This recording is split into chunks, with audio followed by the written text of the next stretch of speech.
ਤਕਰੀਬਨ 3 ਘੰਟੇ ਦਾ ਬੈਠਾ ਹੋਇਆ ਵਾਂ ਇੱਥੇ, ਫਿਰ ਰਿਹਾ, ਇੰਜੋਏ ਕਰ ਰਿਹਾ, ਖਾ ਪੀ ਰਿਹਾ ਵਾਂ, ਇੱਥੇ ਬੈਠੇ ਹਾਂ ਸਮੁੰਦਰ ਦੇ ਕਿਨਾਰੇ। ਇੱਕ ਚੀਜ਼ ਜਿਹੜੀ ਮੈਂ ਨੋਟ ਕੀਤੀ ਉਹ ਤੁਹਾਨੂੰ ਦੱਸਣਾ ਚਾਹੁੰਦਾ ਕਿ ਇੱਥੇ ਫੈਮਲੀਆਂ ਨੇ, ਬੱਚੇ ਨੇ, ਹਰ ਕਿਸਮ ਦਾ ਬੰਦਾ ਇੱਥੇ ਆਉਂਦਾ। ਇੰਨੀ ਚੀਜ਼ਾਂ ਇੱਥੋਂ ਖਰੀਦ ਰਹੇ ਨੇ ਜਿਨ੍ਹਾਂ 'ਚ ਰੈਪਰਸ ਨੇ, ਖਾਣ ਪੀਣ ਵਾਲੀਆਂ ਚੀਜ਼ਾਂ ਨੇ ਨਾ, ਲੋਕ ਖਾ ਰਹੇ ਨੇ, ਫੋਰਨਰਸ ਵੀ ਇੱਥੋਂ ਗੁਜ਼ਰ ਰਹੇ ਨਾ।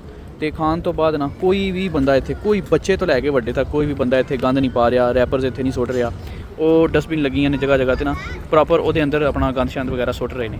ਇਹ ਸਿਰਫ ਇੱਕ ਮੈਸੇਜ ਦੇਣਾ ਚਾਹੁੰਦਾ ਵਾਂ ਕੋਈ ਵੀ ਬੰਦਾ ਵੇਖਣ ਵਾਲਾ, ਅਗਰ ਤਾਂ ਤੁਸੀਂ ਆਲਰੇਡੀ ਇਸ ਤਰ੍ਹਾਂ ਦਾ ਆਪਣਾ ਏਰੀਆ ਸਾਫ਼ ਰੱਖਦੇ ਹੋ ਤਾਂ ਬੜੀ ਅੱਛੀ ਗੱਲ ਹੈ, ਲੇਕਿਨ ਅਗਰ ਤੁਸੀਂ ਰੈਪਰ ਵਗੈਰਾ ਥੱਲੇ ਸੁੱਟ ਦਿੰਦੇ ਹੋ ਐਸੀ ਜਗ੍ਹਾ 'ਤੇ ਕੋਸ਼ਿਸ਼ ਕਰੋ ਕਿ ਡਸਟਬਿਨ ਲੱਭ ਕੇ ਉਹਦੇ 'ਤੇ ਸੁੱਟੋ। ਜੇ ਡਸਟਬਿਨ ਨਹੀਂ ਲੱਭਦੀ ਤਾਂ ਕੋਸ਼ਿਸ਼ ਕਰੋ ਕਿ ਉਹ ਗੰਦ ਆਪਣਾ ਜਿਹੜਾ ਹੈ ਆਪਣੇ ਨਾਲ ਲੈ ਜਾਓ, ਆਪਣੇ ਘਰ ਕਿਤੇ ਜਾ ਕੇ ਜਾਂ ਕਿਸੇ ਐਸੀ ਜਗ੍ਹਾ 'ਤੇ ਸੁੱਟੋਗੇ ਜਿੱਥੇ ਉਹ ਗੰਦ ਦੁਬਾਰਾ ਰੀਸਾਈਕਲ ਹੋ ਜਾਏ, ਯਾਨੀ ਕਿ ਚੁੱਕਿਆ ਜਾਏ। ਇੱਥੇ ਲੋਕ ਇਹਨਾਂ ਮੁਲਕਾਂ ਦੇ ਵਿੱਚ ਆਉਂਦੇ ਨੇ, ਠੀਕ ਹੈ, ਅਤੇ ਇੱਕ ਅੱਛਾ ਤਾਸਰ ਲੈ ਕੇ ਜਾਂਦੇ ਨੇ ਨਾ ਕਿ ਯਾਰ ਇਹ ਕੰਟਰੀ ਹੈ, ਇਸ ਕੰਟਰੀ ਦੇ ਲੋਕ ਵੀ ਸਾਫ਼ ਸੁਥਰੇ ਨੇ।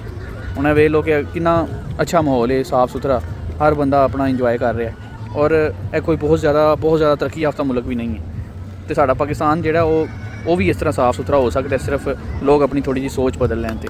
ਹੁਣ ਮੈਂ ਵੀ ਇੱਥੇ ਬੈਠੇ ਹਾਂ, ਮੈਂ ਵੀ ਕਿੰਨੀ ਦਫਾ ਉੱਥੋਂ ਦੁਕਾਨਾਂ ਤੋਂ ਕਈ ਚੀਜ਼ਾਂ ਲਈਆਂ ਨੇ, ਖਾਧਾ ਪੀਤਾ, ਅਤੇ ਮੈਂ ਵੀ ਸਾਰਾ ਆਪਣਾ ਜਿਹੜਾ ਰੈਪਰਸ ਵਗੈਰਾ ਨੇ ਸਾਰੇ ਇੱਧਰ ਡਸਟਬਿਨ 'ਚ ਹੀ ਸੁੱਟੇ ਨੇ।